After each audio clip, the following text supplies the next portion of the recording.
nós levantamos aqui na Câmara, fizemos um requerimento, que foi devidamente aprovado por unanimidade, para nós discutirmos com o Poder Público Estadual, o Poder Público Municipal e os representantes de açougues, mercados, enfim, casas de carne, devido à preocupação que nós encontramos com a procedência da carne que está sendo consumida pela população de Brusque. Até mesmo porque nós fizemos aí um levantamento e vimos que abatedouro em Brusque estão todos fechados, uns por iniciativa própria e outros, se não me falha a memória, pela própria vigilância sanitária. Então, nós fizemos isso, não é bem uma audiência pública, ela vai ser, na verdade, uma reunião, vai ser um debate franco para que nós todos possamos dar as nossas sugestões e ouvir as sugestões também, para nós, no final, chegarmos a um consenso e tentar ver se nós chegamos a uma conclusão de dar o encaminhamento desta reunião. Logicamente, terá que ser de uma forma conjunta, o Poder Público e iniciativa privada. Então, portanto, inicialmente, eu quero deixar a palavra para a representante do município. Primeiramente, cumprimentando o nobre vereador Ivan Martins, eu cumprimento os demais edis presentes, senhoras e senhores. A vigilância sanitária, ela faz parte da Secretaria Municipal de Saúde. Consequentemente, nós fazemos parte do Sistema Único de Saúde. Na Constituição Federal, no seu artigo 200, lá ele define o que é vigilância sanitária, que ela é responsável pela promoção, prevenção em relação à saúde dos nossos cidadãos brasileiros, e tanto nas questões de trabalho, como nas questões de meio ambiente, e na Lei 8080, que regulamenta o Sistema Único de Saúde, lá também está bem claro a definição do que é vigilância sanitária. Acho importante colocar isso, porque a maioria vê a vigilância sanitária como sendo algo à parte da Secretaria Municipal de Saúde. Nós somos parte integrante, portanto, nós somos o Sistema Único de Saúde também. A responsabilidade da vigilância sanitária não é só meramente esgoto e alimento. Eu acho que, encerrando a minha fala, eu agradeço a oportunidade de a gente mostrar o nosso trabalho, né? Estamos à disposição para qualquer esclarecimento. E também solicitamos o apoio desta casa também para a gente ser mais incisivos nessas questões aí, né? Que, de repente, se a gente chegar a interditar um estabelecimento desse, contarmos com o apoio de vossas senhorias, né? E dizer, não, senhor cidadão, você vai ter que melhorar, porque depois você vai poder ter seu estabelecimento aberto. Muito obrigada. Nós passamos, então, a palavra ao Joca, né, que é o representante da SIDASC. Eu gostaria de dizer para vocês o seguinte: a nossa posição, a minha e a da Lucy, que a Lucy já trabalhou comigo em Botuverá.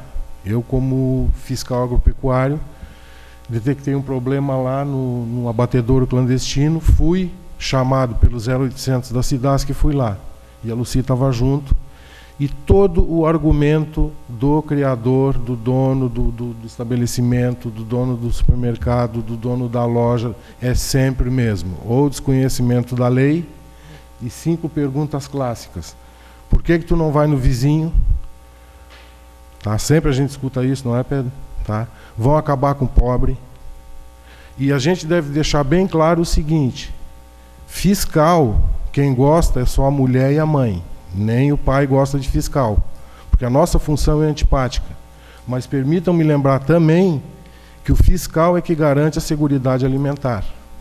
Eu gosto de fazer uma brincadeira quando eu faço educação sanitária, e não adianta porrada, não adianta bater, não adianta lei se não se tem educação sanitária, se não se tem educação. O nosso grande problema é educação. Porque se tu falar com inglês, com neozelandês, com sul-africano, eles vão saber qual é a nossa função e por que nós interditamos determinado estabelecimento. Eu queria ver se a Sadia ia vender uma coxinha de galinha para qualquer um desses estabelecimentos aqui. Porque quando a gente faz alguma coisa, por que o Ivan me chamou? Por que a Câmara me chamou? Porque eu tenho um nome. Algum de vocês já viu algum chucho, algum atestado frio, abonar alguma coisa dessa aí? Não, porque eu vou responder por isso. E entre eu chorar de noite porque eu perdi o meu diploma, o meu emprego, é a minha situação do Pedro e da Lucy, vai chorar o cara que tem aquilo ali, ó. Porque nunca ninguém vai ver um fiscal, a não ser que queira comer bola. Interditar um que eu vi ali. Para mim é uma alegria, gente, quando eu chego e digo muito obrigado e tchau. Tá? Porque geralmente o pessoal que faz isso aí se aproveita de situações. Aí tu volta, não, vou te dar 6 meses. Pô, 6 meses não dá para o cara ter comprado uma maquininha. Detalhe, ele não está dando o material. Ele está vendendo. E ele tem que vender com qualidade, segundo o Código de Defesa do Consumidor. Eu tenho a 10366, que é a minha lei, e a 2939, que é 68, que é a minha lei. Mas eu prefiro usar o Código do Consumidor, porque esse dói. Gostaria primeiramente de parabenizar aos nobres vereadores pela causa abraçada aqui hoje. É realmente uma questão muito importante, a questão sanitária, né? O trabalho da vigilância sanitária. Muitas vezes as pessoas se perguntam o que se faz, ou não se vê com tanta constância, não se tem aquele glamour do trabalho, mas eu fico muito feliz de saber que tem pessoas trabalhando e pessoas vendo o que tem por detrás de um balcão de carne ou por trás de um balcão de restaurante, que a gente muitas vezes olha por trás do balcão e fica pensando como é que ele está preparando o teu alimento ou como é que ele está cuidando dele. Então, primeiramente, muito obrigado por esse trabalho. Em segundo lugar, referente às multas, né? A gente vê, assim, existem 2 formas de se trabalhar com a sociedade, penso eu. De forma remediativa ou de forma preventiva, né? Preventiva, como o senhor mesmo disse, fiquei contente, né, de saber que existe essa concepção, mas é trabalhar a questão da educação, né? Nós, com o trabalho de fundação, nós temos a concepção hoje em dia da educação ambiental, que seria a forma preventiva. A gente vem trabalhando ao longo de alguns anos, em detrimento de uma situação até caótica que se instalou na cidade de uns anos para cá, com N atividades industriais e empresas de terraplanagem e outras coisas, uma postura mais remediativa, né, de remediar coisas do passado que estavam erradas. De um momento mais recente, nós estamos trabalhando mais com a questão da prevenção. Pergunto, então, a questão da prevenção e da remediação. Lucy, hoje essa questão da fiscalização desses estabelecimentos, até pelo que eu vi, a questão de um abatedouro municipal tem a sua relevância e importância, mas hoje a gente vê que existe uma problemática que me parece, pelo que eu vi ali, até maior, mas é a questão do manuseio, porque muitas vezes a carne ela vem embalada, né, com todas as metodologias de higienização dela, é tudo certo. O problema é o que se faz com ela depois, né? Então, assim, tem ação hoje em dia da vigilância sanitária municipal nessas casas de carnes e açougues, né? Como está essa questão por exemplo, assim, se tu constata uma coisa errada e tu tens que aplicar uma penalização, né? Auto de infração, multa, cobrança, como está funcionando hoje isso hoje em dia? Pergunto por quê. Hoje, como está funcionando a questão da Fundema? Qualquer infração ambiental que nós podemos constatar, existe o auto de infração, a multa, né? A gente tem um departamento exclusivo jurídico na Fundema, tem um advogado exclusivo para a fundação, e eu digo que hoje o cerne principal da fundação é o jurídico, porque sem ele a gente não consegue tocar os processos, né? Então existe alguém à disposição 8 horas por dia ali para a gente.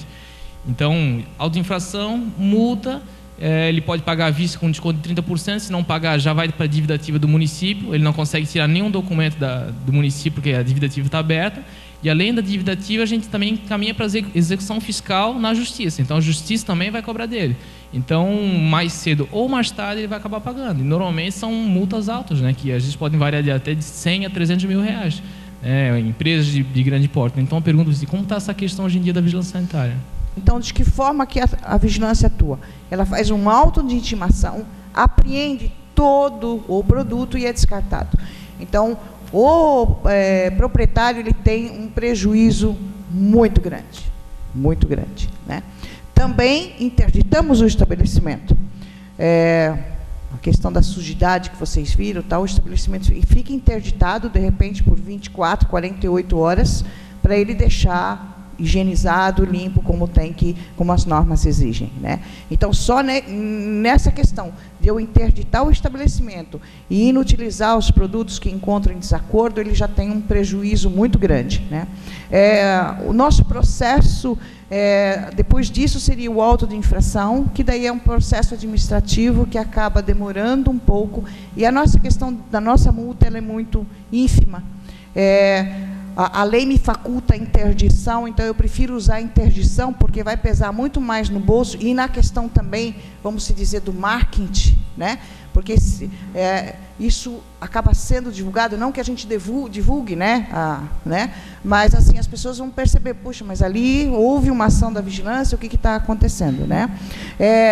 Nós estamos conversando entre os 14 municípios para a gente fazer alterações no nosso Código Sanitário. O nosso Código Sanitário Municipal é de 92, né? Ele é atual ainda em seus artigos, mas ele necessita ser incrementado devido a uma série de mudanças tecnológicas e essas coisas que na época não existia. E dentro disso a gente vai também, nos moldes, tentar mudar a nossa legislação nos moldes da Fundema, que eu acho que seria também, além da questão do imediato, ele também sofreu uma sanção financeira, porque o risco que ele está causando à população é muito grande, né? Então, esses estabelecimentos que eu mostrei, todos eles vão, a partir de agora, nós vamos retornar, porque já foi dado um prazo para fazer toda a melhoria, com exceção desses mais sujos, que isso foi imediato, né? Mas, quando envolve a estrutura, melhoria de câmara fria, isso foi dado um prazo, e agora a gente vai retornar. E, com certeza, se não tiver feito, vai ser fechado. Existem várias coisas que têm que ser atacadas, esse conjunto, né? Então, acho que esse nosso encontro deve estar, no meu modo de ver, apontando esse conjunto, né? O que cada um pode estar contribuindo para a gente, porque muitas vezes a gente pode estar corrigindo ou resolvendo uma questão e não o todo. E o que nós queremos, até naquilo que eu escutei da Lucy também, é a saúde pública que está em jogo, né? Mas a nossa preocupação, assim, não é questão aqui de querer ver tudo. A nossa questão é sim direcionada à discussão da possibilidade, né, ou da necessidade de nós termos um abatedouro aqui ou não. Essa que é a questão. Por quê? Por causa da procedência da carne. Entendeu? Então, assim, para abatedouro nós não temos. Nós temos legislação, mas não tem abatedouro. Mas, pelo que nós vimos aí, ele gira de animais em torno de 100 a 150 animais por semana. Mais ou menos isso, pelo que eu estou sentindo. Talvez até mais. Por mês? Que seja, de 100 a 150 animais por mês. Então, seria a discussão, na verdade, direcionada para isso, né? Essa quantidade de animais abatidos aqui comportaria um abatedouro aqui em Brusque, não importa se ele é municipal, se ele ou se é público ou particular, ou público e particular. O importante, na nossa intenção, na verdade, é chamar para discussão, né, para que o poder público e a iniciativa privada, de uma forma conjunta, cheguem a uma conclusão. E logicamente, o resultado disso vem em benefício do consumidor. Essa é a razão da nossa reunião. Se não compensar, então realmente a fiscalização tem que ser rígida em cima e acabou, e não tem outra alternativa. Agora, eu penso, eu não sei o custo-benefício, não sei se isso se diz que não é viável, né? Mas, de qualquer forma, eu penso que nós deveríamos, ao final aí da nossa reunião, fazer um encaminhamento ao Executivo, para que ele faça um estudo nesse sentido também. Entendeu? Porque nós estamos vendo aí, a notícia que eu tenho é que o município de Guabiruba está se mexendo na construção de um abatedouro público. E eu penso que Brusque, né, no meu entendimento, Brusque já caberia. Diz que não acha viável a construção de um abatedouro.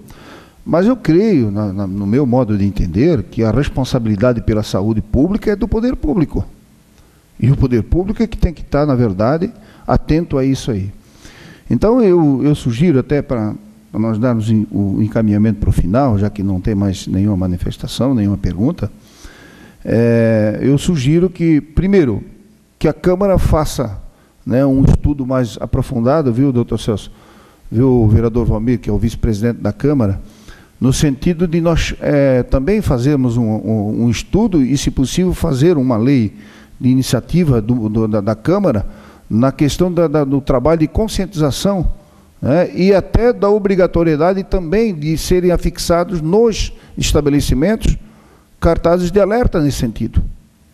Eu penso nesse sentido.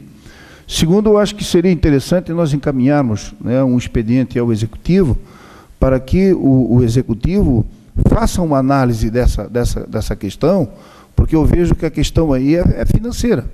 Nós recebemos um convite do Ministério Público para acompanhar a questão do termo de ajuste de conduta em relação ao saneamento básico. Como os senhores devem saber, todos os prefeitos assinaram esse termo de ajuste de conduta e, ao analisarem, o Ministério Público, ao analisarem as legislações dos 14 municípios da região da Anvi, em relação a saneamento, eles verificaram que ali, a maioria, só colocava assim, que o esgoto sanitário tem que ser feito de acordo com a norma da BNT.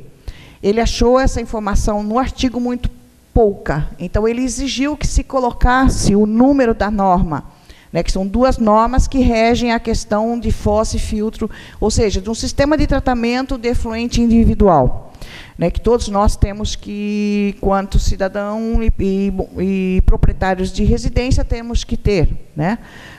Desde 2007, essa legislação está em vigor. O que a gente, quanto Câmara Técnica, percebeu? As dificuldades do município de Botuverá, Doutor Pedrinho, são as mesmas de Brusque, ou seja, na região como um todo.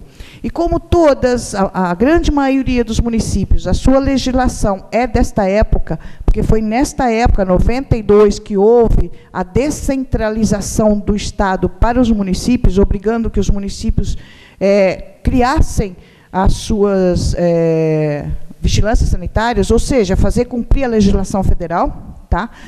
Então, nós estamos nos reunindo junto com a FURB, né, que ela presta assessoria para os promotores e ela se colocou à disposição para que se crie, não é uma legislação regional, mas que a legislação de Brusque seja semelhante à de Botuverá, de Doutor Pedrinho, para que quando a pessoa vier ao município não dizer assim, mas em Gaspar eu posso, por que aqui eu não posso?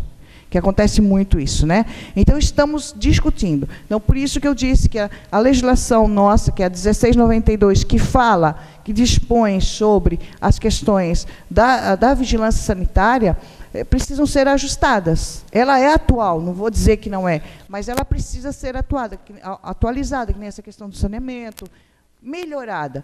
E uma dessas melhorias é a questão também de como condicionar ou como desenvolver o processo administrativo. Então, nós vamos dar esse encaminhamento, né, que nós conversamos aí, vamos atender a sugestão do representante da Fundema também, e depois encaminharemos a todos que estão presentes aqui, que assinaram a lista de presença. Nós vamos encaminhar uma cópia para que todos tenham conhecimento. E, posteriormente, então, para ver como é que vai ficar o desfecho, né, dessa situação. Quero agradecer a presença da Lucy, da Vigilância Sanitária, né? Realmente, nós temos que enaltecer o trabalho, a Vigilância está fazendo um trabalho excelente, da mesma forma a Cidasc, através do Joca, e os demais fiscais que aqui se encontram. E, da mesma forma, agradecer a presença de todos os senhores, né, comerciantes e dos vereadores que fazem presente, e penso que o nosso objetivo foi alcançado, foi chamar a atenção, né, de uma situação que nós estamos vivenciando, estamos consumindo um produto sem, na maioria das vezes, nós sabemos a procedência. Mas eu tenho certeza que, ao encaminharmos isso ao Executivo, o Executivo vai dar uma atenção especial nessa questão, e de repente, quem sabe lá, se no ano 2013, ao invés de gastar 47, gasta 49 milhões na saúde, né?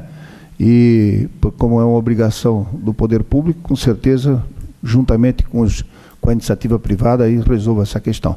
Obrigado a todos, e está encerrada aí a nossa reunião.